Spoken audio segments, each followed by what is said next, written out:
Jika benar ada humor yang ditayangkan kemudian orang yang menayangkan diperiksa oleh polisi, maka ini suatu iklim berekspresi yang sudah mengerikan, ya. Artinya orang berhumor saja, ya, orang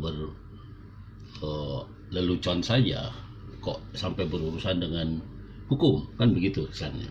Ya, artinya apa? Artinya apakah hukum di negeri ini sudah begitu mengerikan, ya, sehingga ruang gerak masyarakat atau ruang gerak warga negara begitu menjadi sempit karena segala hal bisa dipersoalkan melalui jalur hukum, termasuk lelucon atau termasuk humor gitu.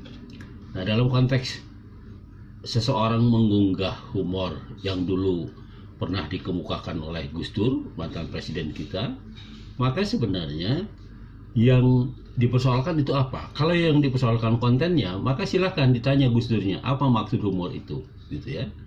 Nah, kan sebenarnya humor itu, ya, hampir sama atau mirip dengan karikatur, ya. Dia sindiran secara halus agar orang pihak-pihak yang merasa tersindir, bahkan sangat mungkin orang yang membuat karikatur itu sendiri menyindir dirinya sendiri, gitu ya, untuk melakukan perbaikan. Nah, sehingga menjadi lucu, ya, kalau kemudian ada humor orang, dalam hal ini ada humor Gus Dur yang kemudian dipersoalkan melalui jalur hukum.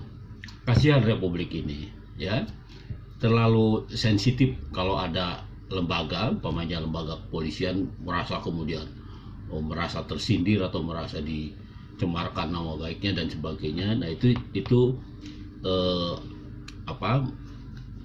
menjadi berlebihan kalau menurut kita. Apalagi sekarang kan zamannya keterbukaan, ya, zamannya demokrasi, di mana orang punya hak dan sekaligus juga kewajiban untuk menghormati orang lain.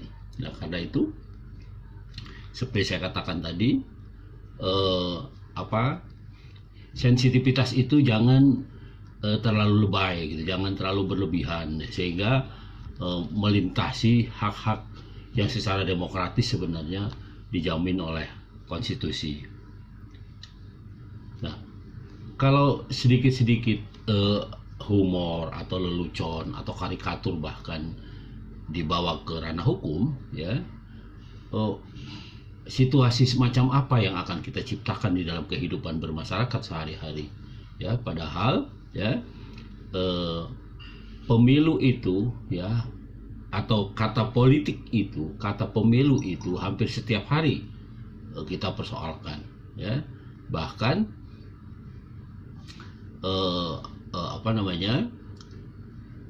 bahkan kita jadikan lelucon, nah, kan gitu, ya. Nah, dan saya kira lelucon itu bukan objek atau objek dari penegakan hukum, ya, karena lelucon itu sendiri adalah dimaksudkan untuk menghibur, ya, menghibur, bahwa lelucon bisa ditempatkan sebagai kritik sosial, ya, itu satu persoalan sendiri. Tetapi orang tidak pernah bermaksud untuk mencemarkan nama baik orang dengan lelucon, sehingga sangat berlebihan kalau lelucon itu dipersoalkan atau dimasalahkan melalui jalur hukum, ya, berlebihan, dan saya kira membuang energi, ya, apalagi kemudian kalau sampai dibawa ke pengadilan, ya, itu jelas-jelas penghamburan uang negara, karena untuk sampai pada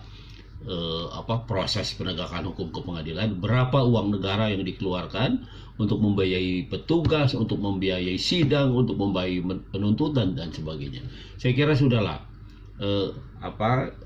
dalam rangka kehidupan berdemokrasi kita yang aman, tertib dan damai, ya, tidak, persoalan-persoalan yang kecil gitu sebaiknya tidak usah dipersoalkan, ya, tidak usah dilihat secara serius, apalagi dalam perspektif penegakan hukum. Sepertinya hukum menjadi alat kalau seperti itu, ya, hukum akan menjadi alat dari kekuasaan.